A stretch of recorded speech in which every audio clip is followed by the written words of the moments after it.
In this video, I'm going to show you how to make some good heavy-duty utility shelving for your basement or garage.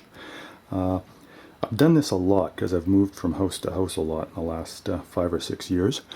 And this way that I've figured out doing it is about as cheap as you're going to get some good shelving. Buy subfloor for about $15 a sheet, and have them rip it down into, this is 16 inches wide, you can have them rip it down at 12 inches wide, have them rip it down at the store. This is 2x3, and I like to use 2x3 because it's not as dimensionally big as 2x4. It's a little bit cheaper, and because it's not as big, you're not kind of cutting off the amount of shelving that you can use. This is my wall. It's been drywalled, but you see it's not been mudded, so I can tell where the studs are along in here. So that makes it a little bit easier. I'm using screws to put these things together.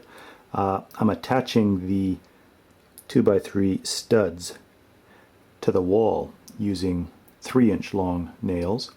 I'm attaching the shelving material to the 2x3s with drywall screws, 1 5/8 drywall screws. You can use 2 inches, but I don't think you need to. And I'm attaching the 2x3 studs together when I need to with 2.5. Marked on the wall, pencil mark there, and a pencil mark there, where I want my shelves to be. The trick is now to draw a straight line all along there to the end of the shelves, which is going to be 16 feet. So, got the laser level out along the first line there. If you don't have a laser level, you can use a chalk line. If you don't have a chalk line, you can use a long straight edge like that and a hand level. But I'm going to use a laser level. See how that goes. So, got the laser level out along the first line there. If you don't have a laser level, you can use a chalk line. If you don't have a chalk line, you can use a long straight edge like that and a hand level. But I'm going to use a laser level. See how that goes. I go along where all the studs are on the wall, where I'm going to be drilling in, and I put a line on the wall so I can see where I'm marking it.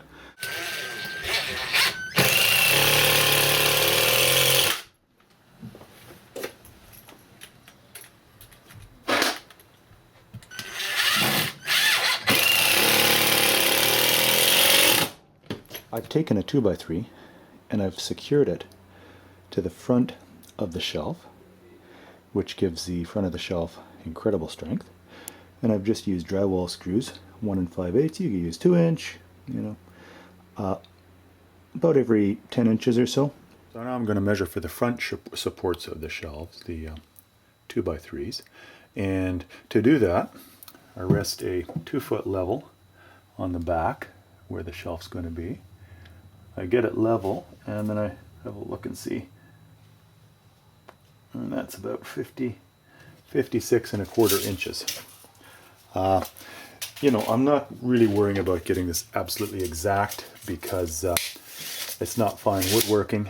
I have to measure it like that because I can't just run up to here and take this measurement and say that's going to be the height of the front, because the floor is not level.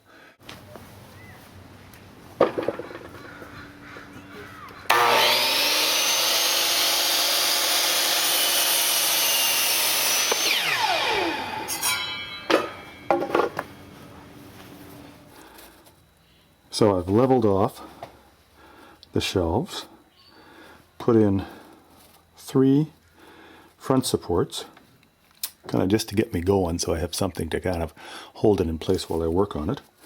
I'll put the second and third level shelves in here, again just with the 3 front supports, so I have as much room to work as possible.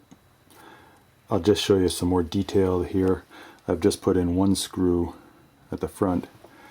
Then I've put in a couple of drywall screws at the back to hold it onto this 2x3 so the shelf won't pull out while I'm attaching everything else. I'm just working at getting the second shelf in place. Gets a little bit awkward just working on this by yourself, so one trick you can use is to support the far end of the shelf using a clamp while you're working on getting this end secured. Got the third shelf in. You may have noticed I only put up 2 of these 2x3s because the third shelf is resting right on the sill plate, the wooden sill plate of the house. So that is the final product. I've put a center support, 4 feet. Every 4 feet there's a support. You could go every 32 inches if you needed more support, if you're going to be putting really heavy stuff like books, I don't know, on top of there. But having the 2x3 run along the entire front of this shelf gives it a lot of strength. So for my purposes, I only need the one 2x3 support. Now, in terms of costs, all my materials for these shelves was less than $90, and I still have 3 of these shelves 8-foot lengths that I'll be making another bank of these shelves with. I have 64 running feet of shelving that is 16 inches wide. That's very, very economical shelving. This took me, just of actual working time, probably about 2.5 hours. Thanks for watching my video on how to build these sturdy, economical shelves. I hope it's been useful for you.